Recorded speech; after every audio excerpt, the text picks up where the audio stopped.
Test ক্রিকেটটাকে বাংলাদেশের সংস্কৃতিতে আমরা এন্টারটেইনিং করতে পারিনি, এবং টেস্ট খেলা যাতে একটা প্রাইডের ব্যাপার, এই প্রাইডটা ক্রিকেট সংস্কৃতিতে বাংলাদেশ ছড়িয়ে দিতে পারেনি। বাংলাদেশের বড় সংখ্যক ক্রিকেটারের কাছে টেস্টটা এখনো পর্যন্ত যথেষ্ট আবেদন রাখে না। বাংলাদেশের ক্রিকেটারদের কাছে টেস্ট খেলাটা মানে ওয়েস্ট অফ টাইম।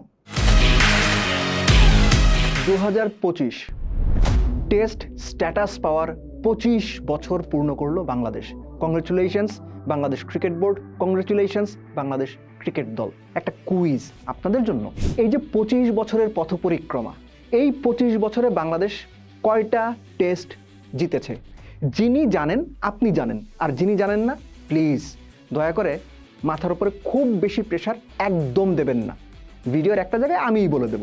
তার আগে একটা ব্যাপার বলে রাখা জরুরি, 25 বছরের পথ চলায় বাংলাদেশ টেস্ট ক্রিকেট যেখানে যাবার কথা গ্লোবাল স্ট্যান্ডার্ডে গিয়েছে সেখানে।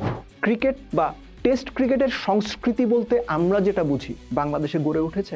বাংলাদেশের ফার্স্ট ক্লাস ক্রিকেটের মান, ক্রিকেটের কাছে সেটার আবেদন কোন জায়গাতে আছে, এই আলোচনা করব পোস্টে। আপনাদের সঙ্গে আমি আছি দেব চৌধুরী। 2005 বাংলাদেশ প্রথম টেস্ট জিতেছিল জিম্বাবুয়ের এগেনস্টে, এবং ওই টেস্ট জয়ের ফলে বাংলাদেশ সিরিজটাও জিতেছিল।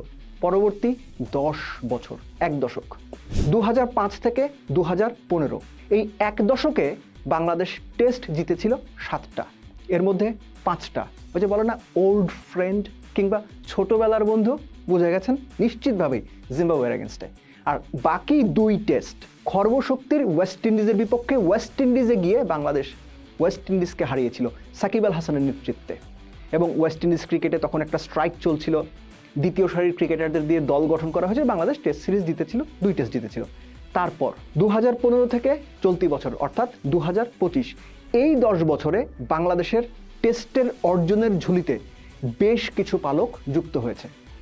16টা টেস্ট এই সময়ে বাংলাদেশ জিতেছে। আপনার কিন্তু হিসাবটা পেয়ে যাওয়ার কথা। 2005 থেকে 15 এই সময়ে 7টা, আর তারপরে 16টা, কটা হলো? 23টা। ঠিক গুনেছেন আপনি। বাংলাদেশ 25 বছরে 23টা টেস্ট জিতেছে। অঙ্কের হিসেব বলছে গড়ে প্রত্যেক বছর বাংলাদেশ একটা করেও টেস্ট জেতেনি। 25 বছরে 23টা টেস্ট জেতা। দর্শক হিসেবে আপনি খুশি? আপনি খুশি থাকলে আমিও খুশি, কিন্তু আপনি খুশি কিনা নিজেকে একবার জিজ্ঞেস করুন। এই যে 2015 থেকে 2025 এই সময়ে বাংলাদেশ দুর্দান্ত কিছু টেস্ট জিতেছে, যার অন্যতম ঘরের মাঠে পরাক্রমশালী অস্ট্রেলিয়া এবং দুর্দান্ত দল ইংল্যান্ডকে হারানো। এই দুটো টেস্ট জেতাকে বাংলাদেশের অনেক বিশ্লেষকই মনে করেন বাংলাদেশের টেস্ট ক্রিকেটের অন্যতম সেরা অর্জন। এর সঙ্গে আপনি যোগ করে নিন এর পরবর্তীতে এই তো কিছুদিন আগেই নিউজিল্যান্ডে গিয়ে নিউজিল্যান্ডকে বাংলাদেশ মাউন্ট মাঙ্গানুইতে টেস্টে হারিয়েছে। অনেকে আবার মনে করেন ওটাই এখনো পর্যন্ত বাংলাদেশের টেস্ট ক্রিকেটের বেস্ট এভার উইন। অস্ট্রেলিয়াকে হারানো, নিউজিল্যান্ডকে হারানো ঘরের মাটিতে, এই ব্যাপারগুলো একরকম, কিন্তু আপনি যখন নিউজিল্যান্ডকে বাইরে গিয়ে হারাবেন, নিউজিল্যান্ডের মাটিতে হারাবেন, তখন সেটা সম্পূর্ণ ভিন্ন একটা ব্যাপার। এর পাশাপাশি বাংলাদেশ কিছুদিন আগে পাকিস্তানের বিপক্ষে পাকিস্তানে গিয়ে পাকিস্তানকে 2 ম্যাচের টেস্ট সিরিজে হোয়াইট ওয়াশ করে এসেছে।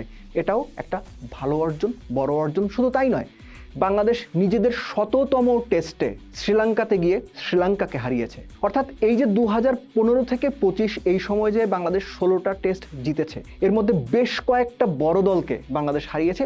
পাশাপাশি আফগানিস্তান, আয়ারল্যান্ড এবং ওয়েস্ট ইন্ডিজ, তাদেরকেও বাংলাদেশ হারিয়েছে। সব মিলে আমরা যদি এই 25 বছরের পথ পরিক্রমা হিসেব করি, বাংলাদেশ 9টা সিরিজ জিতেছে। এই 9টা সিরিজের মধ্যে বাংলাদেশ 4টাই জিতেছে জিম্বাবুয়ের এগেনস্টে। এছাড়া আয়ারল্যান্ডের বিপক্ষে, ওয়েস্ট ইন্ডিজের বিপক্ষে, আফগানিস্তানের বিপক্ষে বাংলাদেশ সিরিজ জিতেছে। আফগানিস্তান আর আয়ারল্যান্ডের বিপক্ষে বাংলাদেশ যে সিরিজগুলো জিতেছে সেগুলো আবার একটা টেস্টেরই সিরিজ ছিল।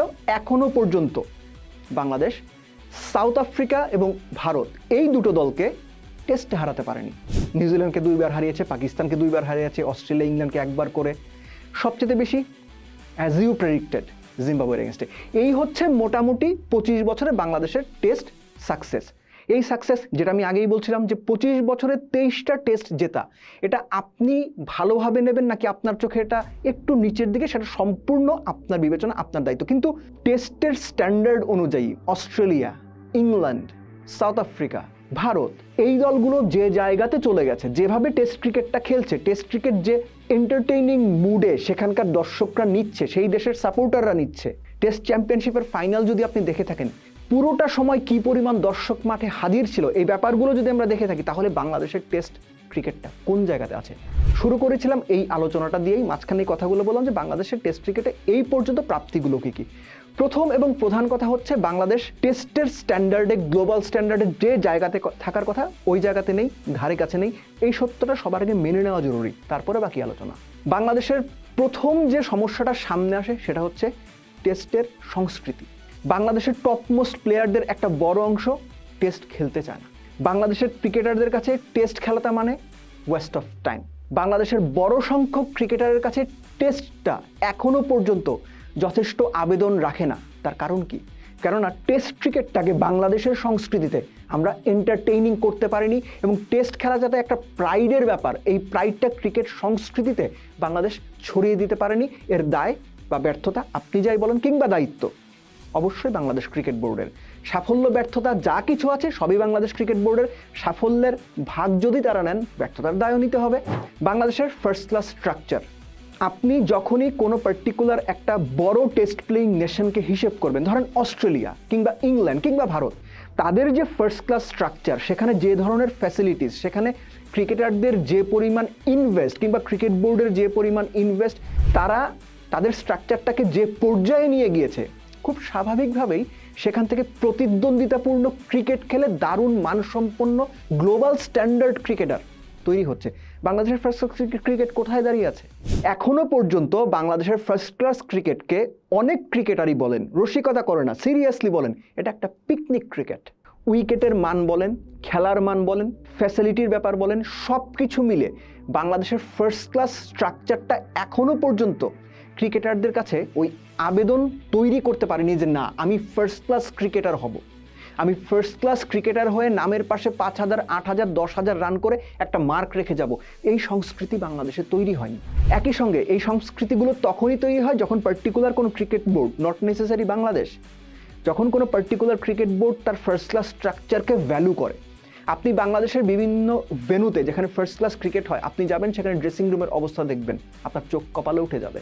আপনি যে উইকেট দেখবেন, সেই উইকেট কখনো স্পিন ফ্রেন্ডলি, কখনো ব্যাটিং ফ্রেন্ডলি, কিন্তু পেস বোলিং ফ্রেন্ডলি উইকেট আপনি খুব কম পাবেন। অর্থাৎ একটা মিক্সচার অফ উইকেট কিংবা ফার্স্ট ক্লাসের জন্য সময় উপযোগী উইকেট, যুগ উপযোগী উইকেট যে তৈরি করার ব্যাপারটা, সেটা কিন্তু বাংলাদেশ ক্রিকেটে অনুপস্থিত। শুধুমাত্র ফার্স্ট ক্লাস ক্রিকেট না, এর সঙ্গে ছোট্ট করে অ্যাড করে রাখা যায় বাংলাদেশের ডোমেস্টিক সার্কিটে হোয়াইট বল ক্রিকেটেও উইকেট নিয়ে প্রচণ্ড রকম সমালোচনা রয়েছে। ন্যাশনাল টিমের ক্রিকেটাররা বা সাবেক ক্যাপ্টেনরাও বিভিন্ন সময় সেটা নিয়ে সমালোচনা করছেন বা এখনও করছেন।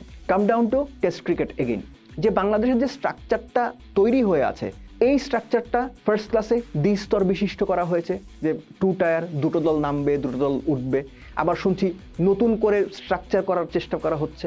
এই যে সাফল রিসাফল, এ সব কিছুই হয়, কিন্তু ফার্স্ট ক্লাস ক্রিকেটটা ক্রিকেটারদের কাছে ফিনান্সিয়ালি, স্পন্সরদের কাছে, ব্র্যান্ডিংয়ের দিক থেকে এবং একই সঙ্গে দর্শকের কাছ থেকে খেলার মান দিয়ে কোনোভাবেই এমন একটা স্ট্যান্ডার্ড ক্রিকেট বোর্ড বা ক্রিকেটাররা সেট করতে পারছেন না যেটা মানুষকে ফার্স্ট ক্লাস স্ট্রাকচার সম্পর্কে বাংলাদেশের একটা পজিটিভ কিংবা ভালো কিছু ভবিষ্যতে হবে এরকম একটা ধারণা দেয়। সো এই অবস্থা যদি চলতে থাকে, তাহলে বাংলাদেশের টেস্ট ক্রিকেট 25 বছরে যে 23টা টেস্ট মোটে জিতেছে, এর পরের 25 বছরে যদি 30টা টেস্ট জেতে, অবাক হওয়ার কিছু থাকবে না। বাংলাদেশ ক্রিকেট বোর্ড এই উপলক্ষে, এই 25 বছর পূর্তি উপলক্ষে অনেক রকম আয়োজনের কথা শুনছি।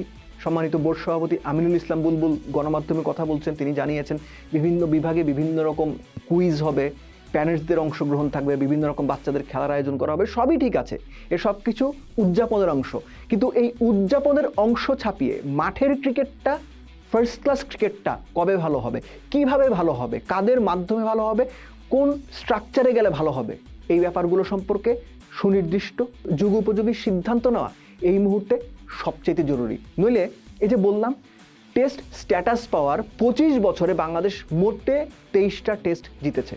এর দায় যতটা ক্রিকেটারদের ততটাই ক্রিকেট বোর্ডের। কেননা বাংলাদেশ ক্রিকেট সিস্টেম ক্রিকেটারদের ফার্স্ট ক্লাস ক্রিকেট খেলে ইন্টারন্যাশনাল টেস্ট খেলার উপযোগী করে কতটুকু গড়ে তুলতে পারছে, এই প্রশ্নটা সবসময় রয়ে গিয়েছিল, এখনও রয়ে গেছে। এবং একই সঙ্গে আপনি যোগ করে নিতে পারেন, যে পর্যন্ত ফার্স্ট ক্লাস স্ট্রাকচার শক্ত না হবে, সেই পর্যন্ত বাংলাদেশের ক্রিকেটাররা বিশ্বমানের টেস্ট প্লেয়িং কান্ট্রি হিসেবে গড়ে উঠবে, এই চিন্তা করাটা সত্যিকার অর্থেই আকাশ কুসুম কল্পনার চেতে এতটুকু কম না।